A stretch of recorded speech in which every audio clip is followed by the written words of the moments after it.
In the beginning was the Word, and the Word was with God.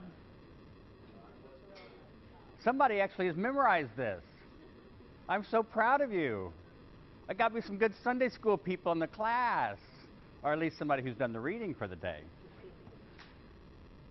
And the Word was with God, and the Word was God. He was in the beginning with God. All things came into being through him. God, what a philosophical sounding term. Being. It screams to be capitalized, like Hegel or someone like that would do. Being. Do you sit around in your dorm room worried about being? What is the nature of being? What is the nature of existence? Yeah? No? If you do, you're a good philosopher. What has come into being, now that's also very philosophical. In traditional classical philosophy, from Plato on, being is one kind of thing, and coming into being is something else. Things that are truly, truly, truly being don't come into being, because that means at one time they were not. Man, this sounds so philosophical.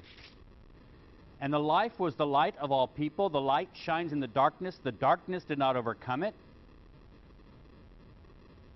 You skip down a bit. Verse 14, the Word became flesh and lived among us, and we have seen his glory, the glory as of a Father's only Son, full of grace and truth.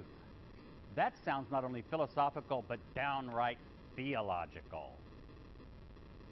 No one has ever seen God. Good theological point, right? It is God the only Son. God the only Son. Have we heard anything like that kind of language so far in this course? God the only Son. No, we haven't.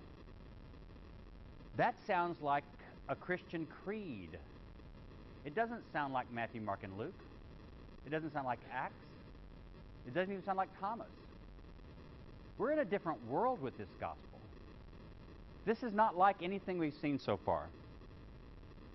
So from the very beginning of the Gospel of John, you should know you're in a different world from the synoptic Gospels, Matthew, Mark, and Luke. The style, for example, over and over again, the style is repetitious. There are phrases and words that come up over and over again. Darkness and light, light and darkness. I already did some of that with the Word. In the beginning was the Word was with God, the Word was God. He was in the beginning with God. All things came into being through him. Without him, not one thing came into being. What has come into being? Come into being, repeated 3 times.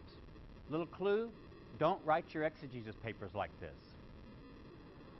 This is not good American English writing style. You're supposed to vary your terminology, right? A little bit, and alter your terms. That's good English writing style. This, of course, is actually fairly good ancient Greek writing style. It's just that different writing styles are different. But it's also a writing style that we haven't seen so far. So there's this repetition of words. There are memorable sayings in the Gospel of John that you don't have in other places. There's a whole lot less action in the Gospel of John and a whole lot more talk. Just flip open the Gospel of John almost any place, and it'll start off with a scene, often a conflict scene, with Jesus in kind of a conversation with other people, but pretty quickly it'll go into a dialogue in which Jesus is saying something, the other person says something, go back and forth a bit, and then it goes even from a dialogue into Jesus just being chatty-Cathy and just talking for paragraphs. We don't have any of this kind of stuff in the synoptics of Jesus just going off on tangents for paragraphs at a time and talking for a whole chapter sometimes. And that's what you get in the Gospel of John. There are some scenes in the Gospel of John where the characters look actually more lifelike than they do in the Synoptic Gospels. Have you noticed in the Synoptic Gospels, the characters sometimes are just a tax collector, a sinner, a Pharisee, a Syrophoenician woman, a centurion who had a slave. Most of the time they don't have a name. Most of the time they say 1 or 2 things to Jesus. One of the longest conversations with Jesus that we have with another character is precisely the Syrophoenician woman you've read about, where you remember she comes and says she wants her daughter to be healed, and she's not a Jew, and so Jesus says it's not right to take bread from the children's mouths and throw it to the dogs, calling her a dog. And undeterred, she says, yes, but the dogs get to eat the crumbs from under the master's table.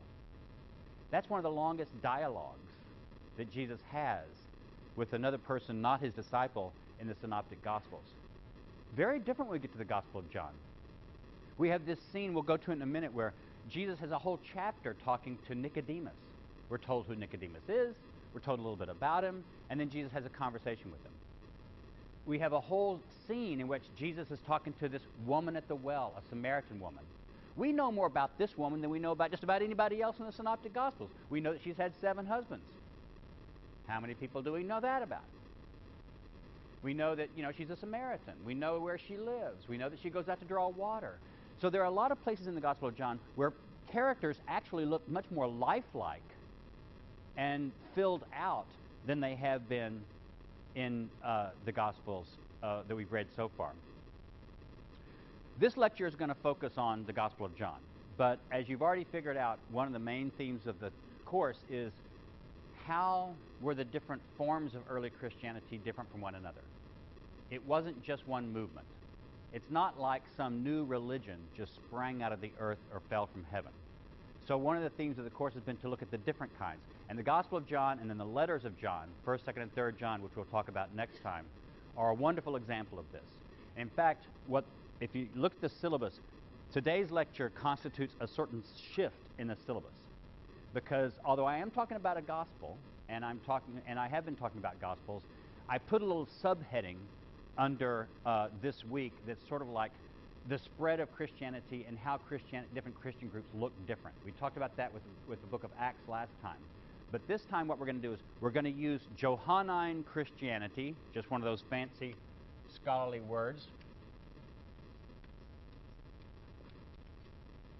This refers to different kinds of John Christianity. So we've got the Gospel of John and we have the 3 letters of John.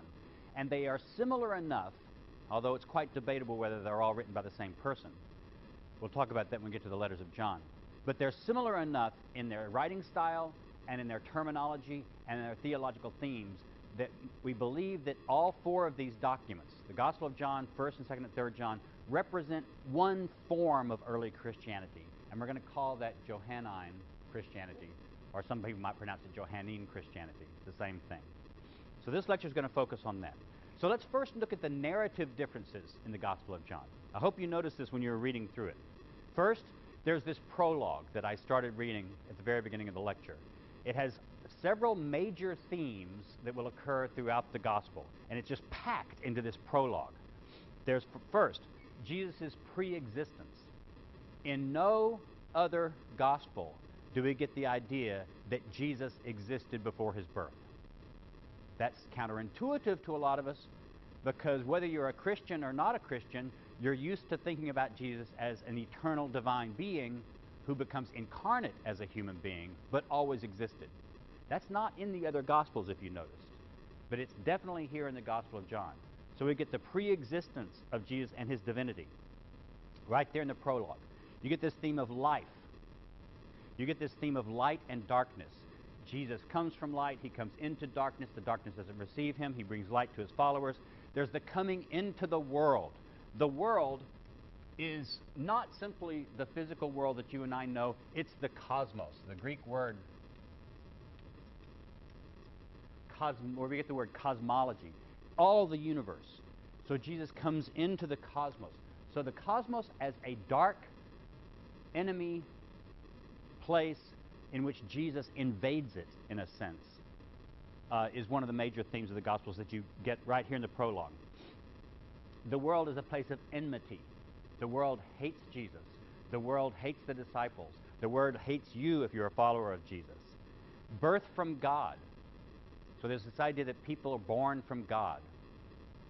Son and father linkage. Over and over again, God is Jesus' father in the Gospel of John. That's true in some of the other Gospels, but it's just much more so in the Gospel of John. John the Baptist, as the lesser of the two, is introduced right in the prologue. We don't take a while to get to John. We have John the Baptist right in verse 6. There was a man sent from God whose name was John. He came as a witness to testify to the light so that all might believe in him. He himself was not the light. This guy wants you to know from the very beginning, John the Baptist is not Jesus' equal. He's a secondary witness. Just so you don't get confused. There's the idea that the law comes from Moses, but grace and truth come from Jesus. And there's this emphasis on seeing and knowing. As we'll talk about later when I hit some of the major themes of the gospel, seeing and knowing are two definite themes for the Gospel of John, and it's all right there wrapped up in the prologue to the gospel. So John is different from anything else because in this very, very elaborately constructed, poetic-sounding, almost philosophical-sounding prologue, you get lots of the major themes of the gospel just laid out for you. So that's a narrative difference. Another major narrative difference is the relationship of Jesus and John the Baptist. In the Synoptic Gospels, Jesus' ministry does not begin until the arrest of John. Did you notice this? Jesus goes to John the Baptist to be baptized, and it looks like Jesus, in a sense, is almost a disciple of John, although the gospel writers try not to tell it that way. But Jesus doesn't start his own preaching ministry and his own healing ministry until the ministry of John the Baptist is over. So for the Synoptic Gospels, John the Baptist ministry comes here, John the Baptist ministry stops, Jesus' starts. Very clear. In the Gospel of John, that's not the way it is. Their two ministries overlap each other. So for example, sometimes John the Baptist is baptizing, and the Gospel of John tells us that Jesus and his disciples are baptizing in another part of the Jordan. What? We don't hear anything like that in the other Gospels. Jesus and his disciples over here in another part of the Jordan baptizing their disciples while John is baptizing his disciples. And then sometimes John's disciples leave John and go over and join Jesus. And then there's some discussions between them. Sometimes John the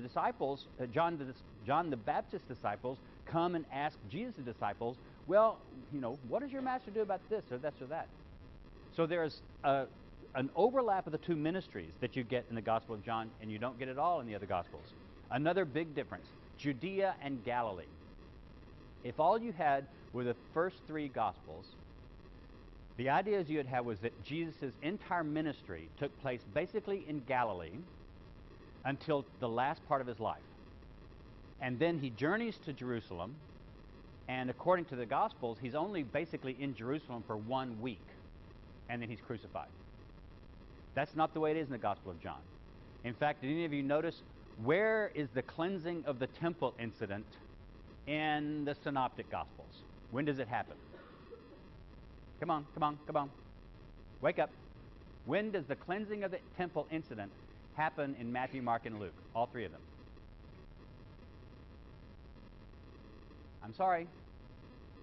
At the end, right on like maybe Wednesday before he's executed. It happens the last week of his life, right before he is arrested. In fact, the Gospels present that as maybe one of the reasons that he is arrested. When does it happen in the Gospel of John? Chapter 2. Is it 2? I can't remember. Is it really 2? Okay. Yes, it happens at the very beginning of the Gospel. I couldn't remember exactly what chapter, but that's good. So the cleansing of the temple happens at the beginning of the Gospel of John, not the end like in the others. The length of Jesus' ministry. In the Synoptic Gospels, if all you had was Synoptic Gospels, it would look like the ministry of Jesus probably lasted maybe a year. Not much more than that. There's just no indication of how long it takes. But he goes to Jerusalem only one time for the Passover, and that's at the end of his life. In the Gospel of John, there are 3 different mentions of Passovers. There's the Passover in chapter 2, verse 13. This is when he goes up to Jerusalem and cleanses the temple there. There's another Passover mentioned in chapter 6, verse 4. And there's another Passover mentioned in 13, verse 1. That is the Passover that's at the end of his life when he's arrested. So there's 3 Passovers that occur in Jesus' ministry according to the Gospel of John. Have you ever heard the tradition that Jesus was 30 years old when he started his ministry, and his ministry lasted 3 years, so he would have been dead at 33? You may have heard that. Do you know how people got that tradition? It's not in the Bible anywhere. They get the 30-year-old idea from reading some passages in Luke and the idea of when he started his ministry. They get the 3 years from reading the Gospel of John. So notice how they've taken one little detail about Jesus' life from Luke, a different detail from John. They combined them together to give you the tradition. But no gospel actually has that teaching in it. Christians have pulled the details from the Gospels together. That's because John's the only one that indicates that according to his reckoning, Jesus' ministry covered at least 3 Passovers. The other Gospels don't have that. Jesus' parents and hometown. According to Matthew, Jesus' family is simply from Bethlehem. That's where they start off. That's where they end up. So Jesus' family is from Bethlehem. Jesus later goes to Galilee. According to the Gospel of Luke, Jesus' family is from Galilee. They go to Bethlehem only for the census, and then a month or so after the birth, they go back to Galilee.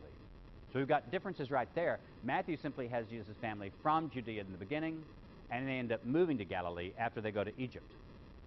Luke has them from Galilee, go to Judea, go back to Galilee. John doesn't have anything about this Bethlehem birth. In fact, he has, in chapter 7, verse 31, people say, how can you be the Messiah? Who says the Messiah is supposed to come from Galilee? The Messiah is not supposed to come from Galilee. The Messiah is supposed to come from Bethlehem. And the writer of Gospel of John, wouldn't this be a great time if he could just say, these stupid Jews, they don't know that Jesus actually was born in Bethlehem, and therefore he is from Judea. He doesn't say anything like that. He just allows the reader, you the reader, to believe that, yeah, Jesus really was from Galilee, and you know what? That doesn't matter. They must have gotten it wrong. They must not have thought that the Messiah could actually come from Galilee, but he can. So again, the Gospel of John, different in its narrative structures. The Last Supper. The Last Supper in the Synoptic Gospels is a Passover meal. The Last Supper in John is not a Passover meal. In fact, also, the Last Supper is not the institution of the Eucharist in John.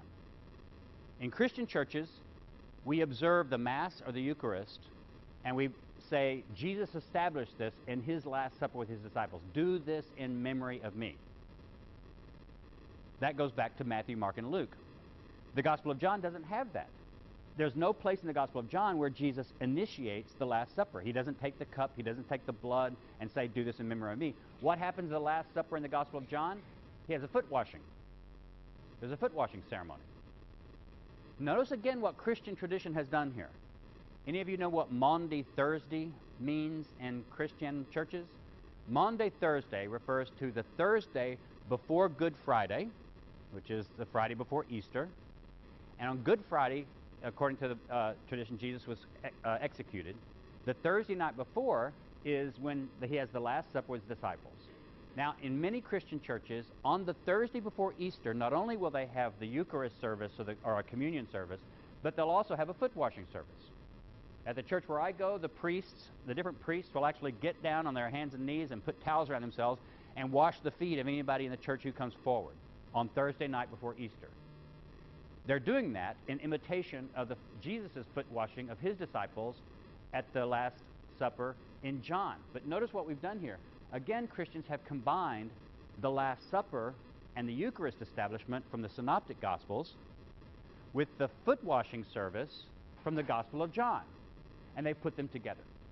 But they weren't together in our Bible. They were in 2 separate documents. The arrest is also very different in the Synoptic Gospels. In the Synoptic Gospels, they come to arrest Jesus, and they just arrest him, and there's a few things. In the Gospel of John, there's this funny scene. It's actually very humorous, where they come up with the swords and the clubs. You know, it's the middle of the night in the garden, and they come up to Jesus, and Jesus says, who are you looking for? And they say, Jesus of Nazareth. And Jesus says, I am he. And they all fall over on the ground. It's like an Indiana Jones thing. The power of him saying this knocks them all over. And they get up and do it again, and they all fall over again. The whole scene of the arrest of Jesus is very different in the Gospel of John. At his trial, in the Synoptic Gospels, Jesus says almost nothing. Some of the Synoptics say he said nothing. Others of the Synoptics say he said something. But he's very, very quiet. In the Gospel of John, he just carries on this whole philosophical discussion with Pilate about what is truth. He just keeps talking and talking. Very different scene. On the crucifixion, there's some differences.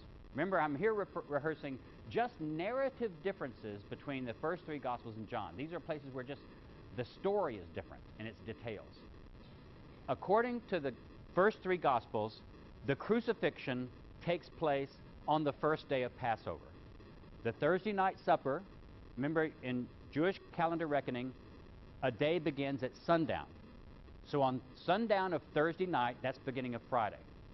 And in the Synoptic Gospels, that's the beginning of the Passover. So they wait till sundown, and they have the Passover meal Thursday night. And that's the beginning of Friday, the first day of Passover. And it's on the Friday, the first day of Passover, that Jesus is actually executed. That's not the way it is in the Gospel of John. Read the execution narrative in the Gospel of John.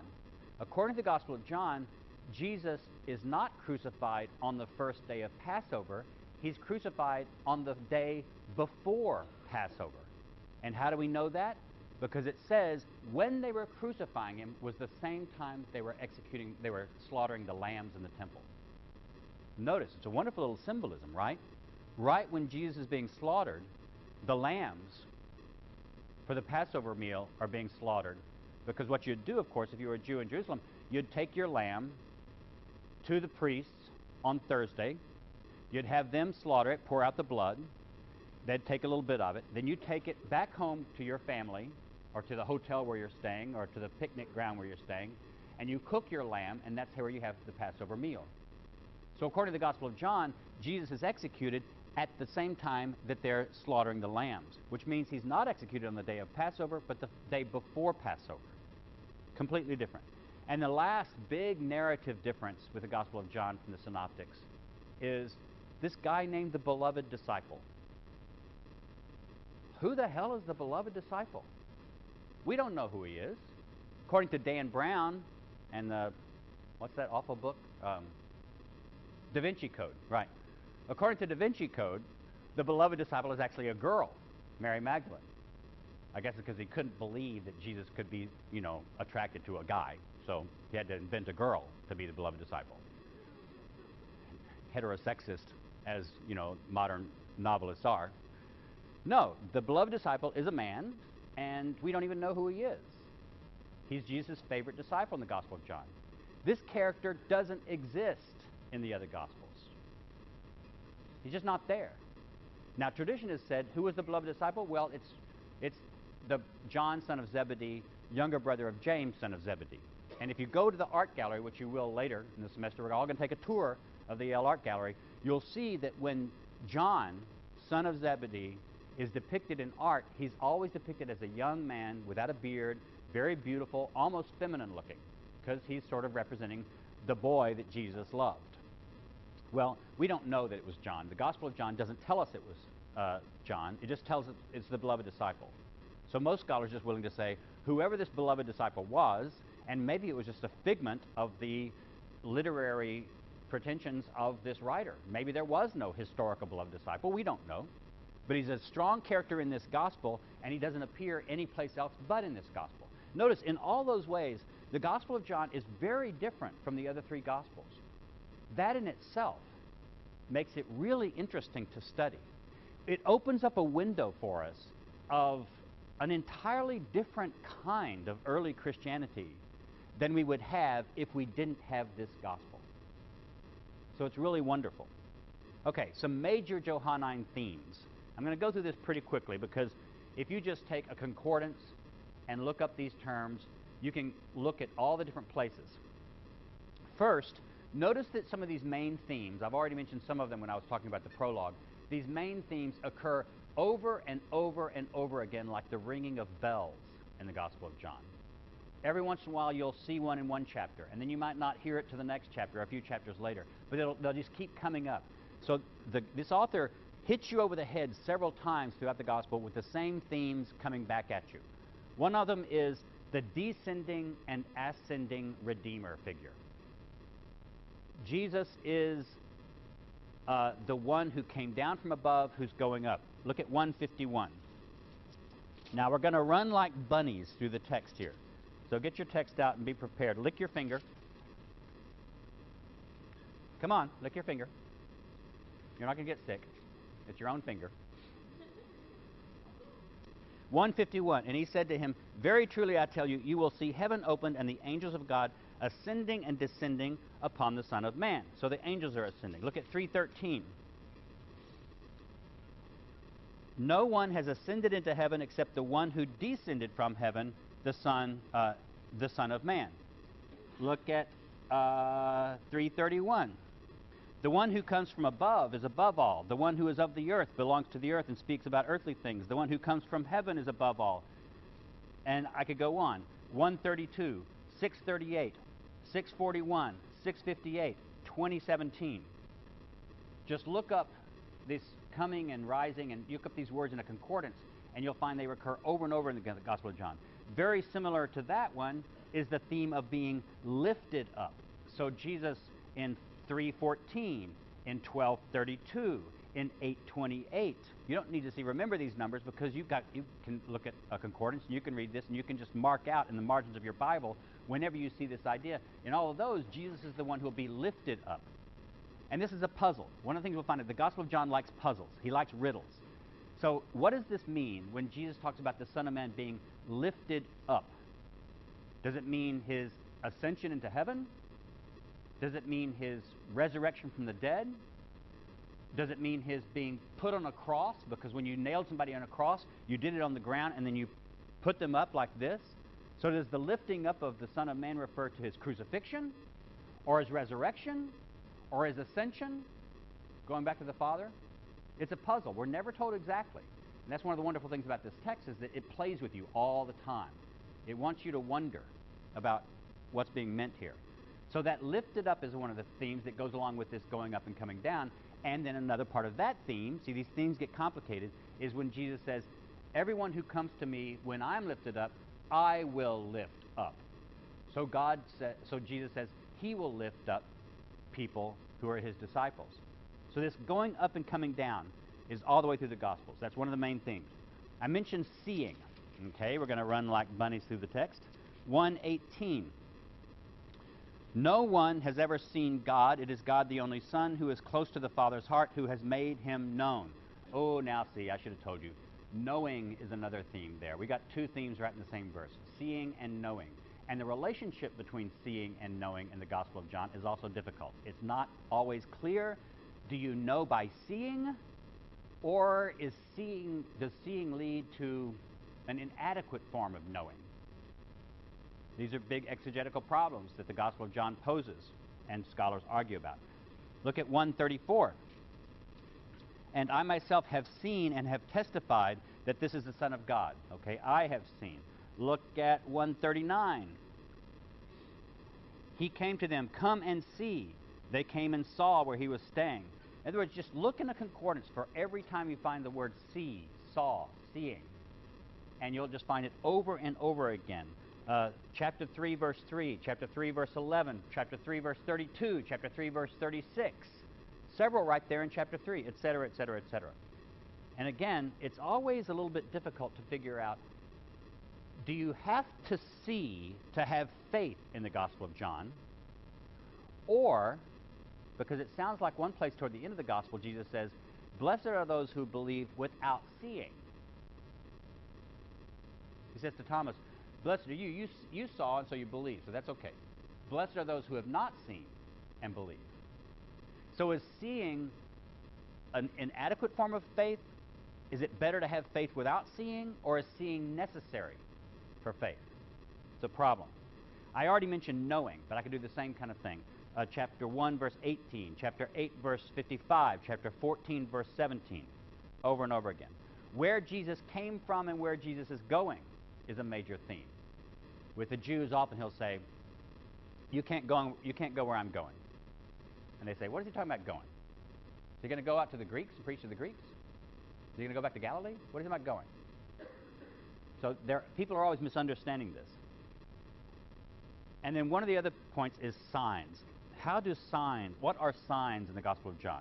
Notice, the Gospel of John has other differences that I haven't even mentioned. For example, remember in the Synoptic Gospels, there are lots of exorcisms of demons.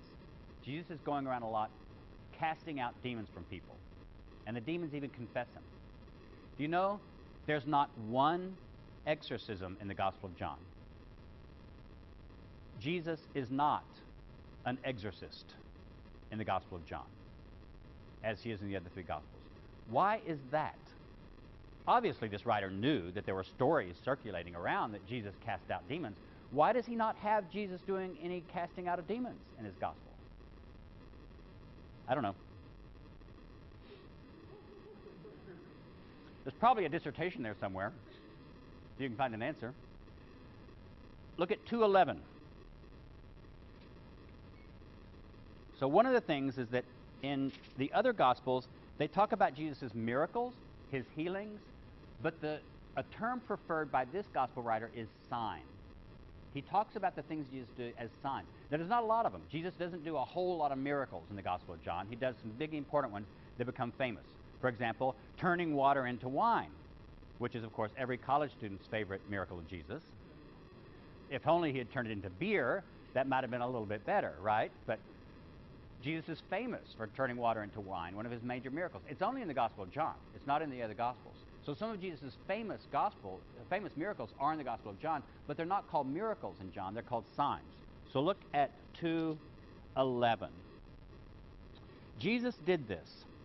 The first of his signs, this is the turning the water into wine, in Cana of Galilee, and revealed his glory, and the disciples believed in him. Notice, the first of his signs. Let's look over a little bit. 4:54.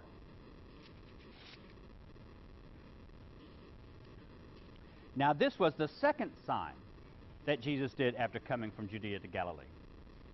The second sign. This has actually led some scholars to say that one of the sources this writer may have had is a signs book, a collection of signs, that is, miracles that Jesus did. But notice, they're not just a miracle that Jesus does and then casts off. I think that the author uses the term sign because most of the time you can actually do an exegesis of these signs narratives, and they have some kind of symbolic meaning. So the signs in Gospel of John are not just miracles to prove Jesus' power. They seem to have some kind of theological or symbolic meaning embedded into them also. So the signs, again, is one of the major themes of the Gospel of John. But one of the most important things that drives the Gospel of John is sectarianism. What do I mean by sectarianism?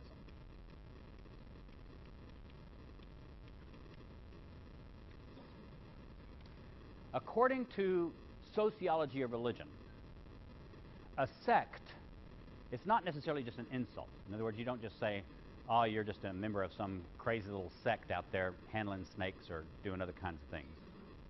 A sect is a sociological term that refers to any group, whether it's religious or not, although we usually tend to use this in religious contexts, that considers itself very well cut off from the rest of society. So, for example, I grew up in a very, very sectarian, fundamentalist church in Texas. By sectarian, I mean that we basically believed that we in my church were the only ones going to heaven. So, in fact, we would call each other brother or sister. And you wouldn't even call a Baptist. I mean, we thought the Southern Baptists were going to hell. You know, that's how much we were the only ones. There was nobody who was right like we were right. So you'd call each other brother. Brother Lamar. All the old men in the church especially would call brother. But you wouldn't call people brother who were outside that group. So we were the only Christians. You had to be in our group. In fact, people would even talk about, you know, something like if you brought somebody to church as a visitor, somebody might come up and you say, well, is she a member of the church? They didn't need to say our church or our denomination. It was just the church, because the church meant our church. So what made this group a sectarian group was we had very firm boundaries. There were debates about whether it was okay to marry outside of that boundary. Could you actually marry a Methodist? Oh, God, no. And God help you, a Roman Catholic. So the stronger the walls, between your group and outsiders, the more sectarian your social group is. John's church seems to be a very sectarian group. And that's one of the things why does he talk so much about dark and light? These are stark divisions, insiders, outsiders. Up, below. There are children of light and children of darkness. they're children of God and children of Satan. There's no in-between. There's no gray area. You're either in or you're out. So scholars define this by talking about Johannine sectarianism, the insider-outsider divisions. And we're going to look at one place where that comes up. Look at chapter 9. I'm going to spend a little more time with this chapter because some scholars have used this to say what's going on in the Gospel of John. So get chapter 9, get your Bibles out. You know, I may lie to you. This is a story about Jesus healing a man born blind. So I'm going to skip around through it. But first he heals him, and then 9 verse 10, they kept saying to him, that is the surrounders, "Then how were your eyes opened?" He answered, "The man called Jesus made mud, spread it on my eyes, and said to me, 'Go to Siloam and wash.' Then I went and washed and received my sight." They said to him, "Where is he?" Notice this. Where is he? How are your eyes opened? And he says, "I do not know. No, no, no, no. I now see. Where is he?" They brought him to the Pharisees, the man who had formed him around. Now it was the Sabbath day. Now wait a minute. This is verse 13, for crying out loud. We've been 12 verses into this chapter, into this story, and only at verse 13 are we told that it's a Sabbath day. Why not? Why is that?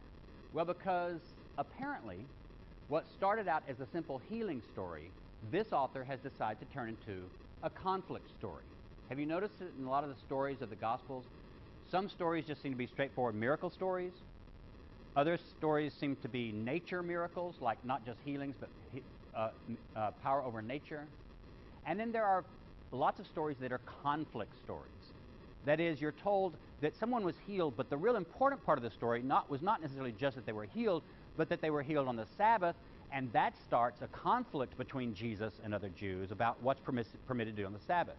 By the time you get to verse 13, what started out as simply a healing story, although it may have had symbolic meaning, because the man's blind and he comes to see, and those are big important themes for the Gospel of John, now it becomes a conflict story over the Sabbath. So he tells the story again to the Pharisees in verse 17. So they said again to the blind man, this is the Pharisees, "What do you say about him? It was your eyes he opened. He said he is a prophet."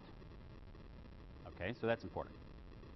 The Jews did not believe, this is verse 18, that he had been born blind and they received his sight, until they called the parents of the man who had received his sight and asked him, Is this your son who you say was born blind? How then does he see?" His parents said, we know that this is our son and that he was born blind. We do not know how it is that he now sees, nor do we know who opened his eyes. Ask him, he is of age, he'll speak for himself.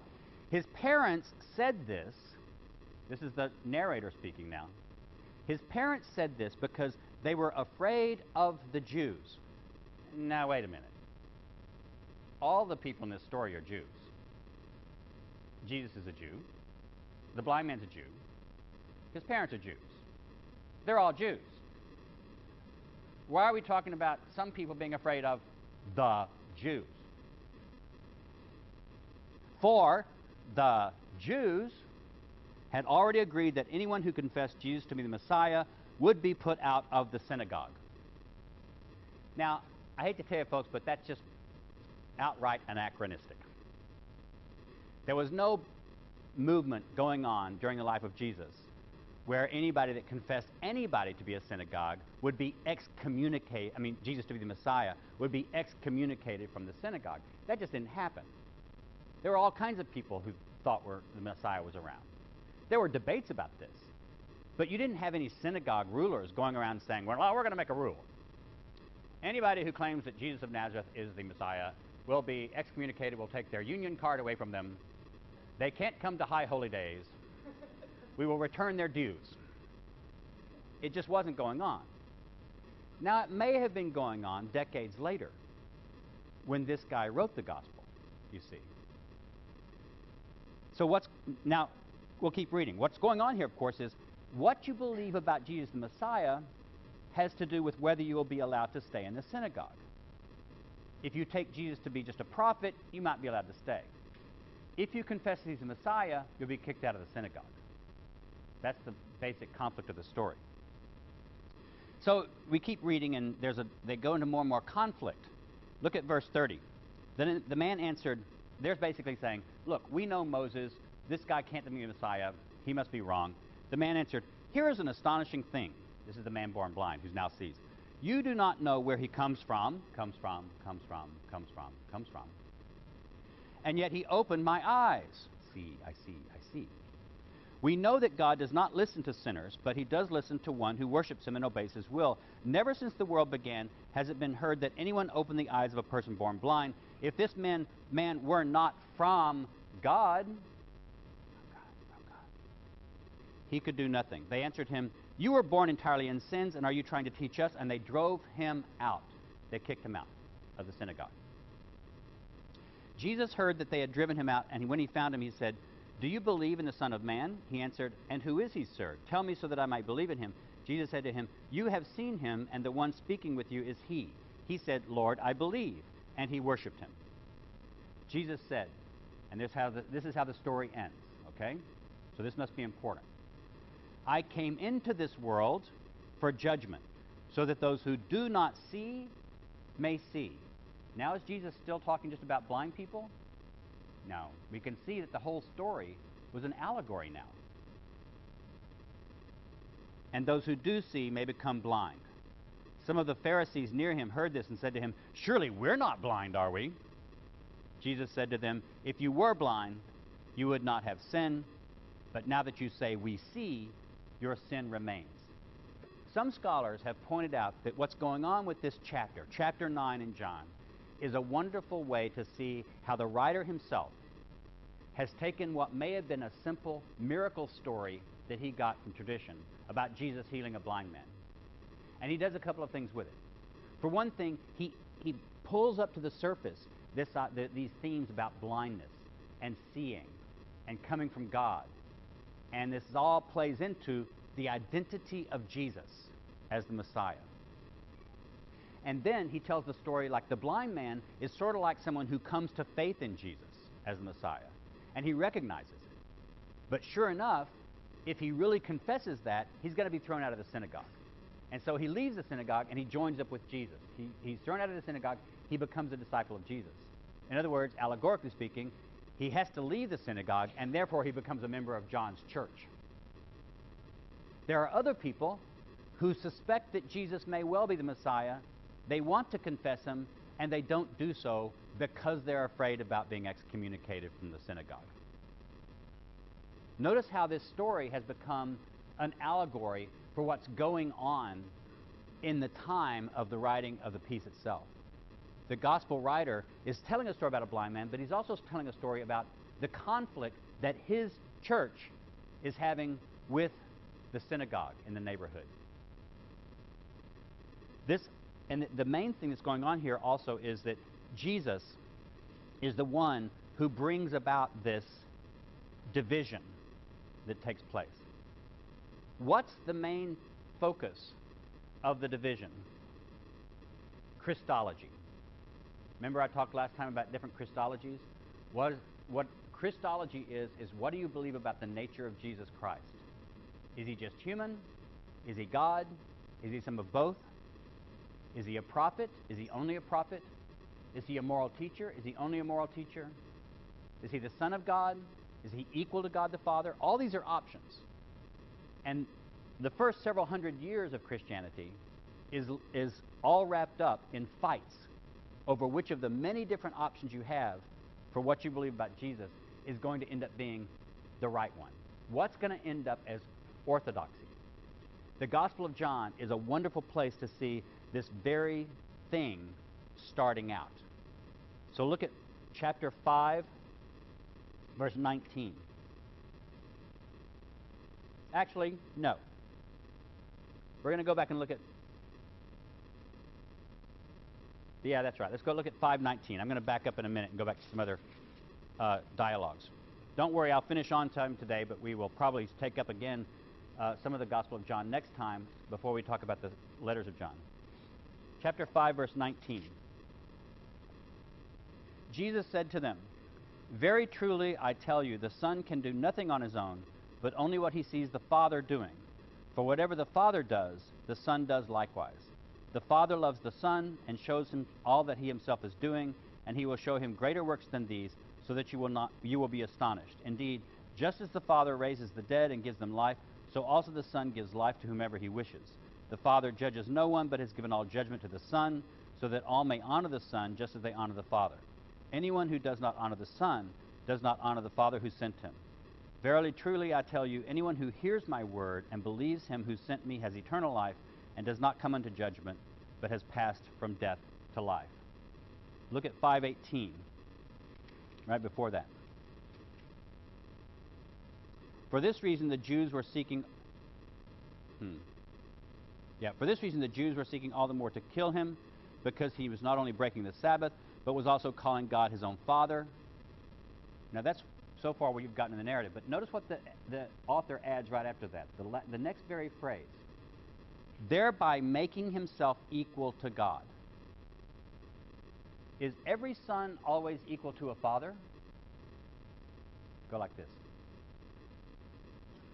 No. All sons are not equal to all fathers.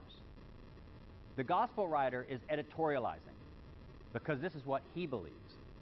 He believes that not only is Jesus God's son in some kind of derivative sense, he believes that by saying that Jesus is God's son, he's actually equal to God the Father. Look at 8:58. We're going to come back and talk about chapter 8 next time.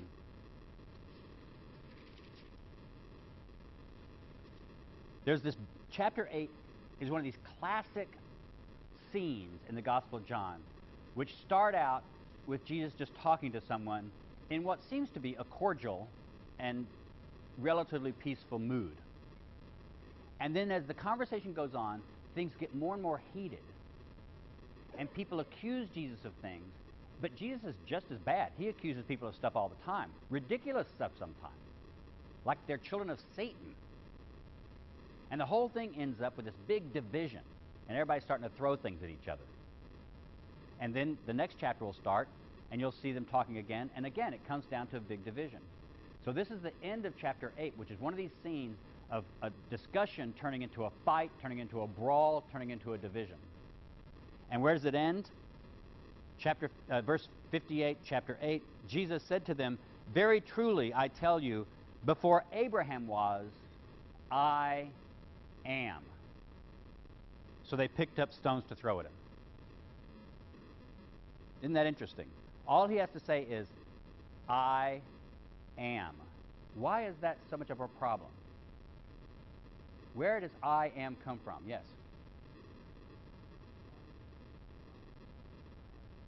That's the declaration of what God is when God says, I am, to whom and where in the Bible? Moses in front of the burning bush. Exactly.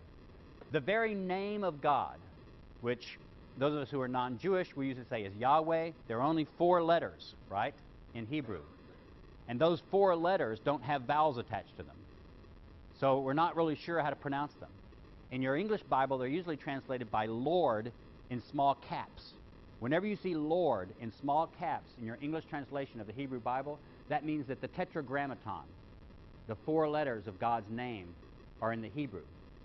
But according to pious Jewish usage, you never pronounce those. So you would say something like the Lord as a substitute. And that's the way in the Greek Bible it does. Since the Greek Bible didn't know what the name was, it just would say Adonai or the Lord or something like that. And so we use that in English translation. But the scholars think that perhaps the best translation for those 4 letters as they occur in Exodus is beingness, or I am. Notice what Jesus is saying. He's claiming to be the one who spoke to Moses out of the bush. That's radical. That's way more radical than anything we've seen in the other Gospels. Jesus could be the Son of God and still not be God. Jesus could be the Son of the Father and still not be equal to the Father. Jesus could be the Messiah and still not be divine. And Jesus could be even the Messiah and divine and still not be I am. In the Gospel of John, nuh-uh. Jesus is I am. He's the one who spoke to Moses. It's no wonder that the Jews tried to stone him. We'll talk about that further next time.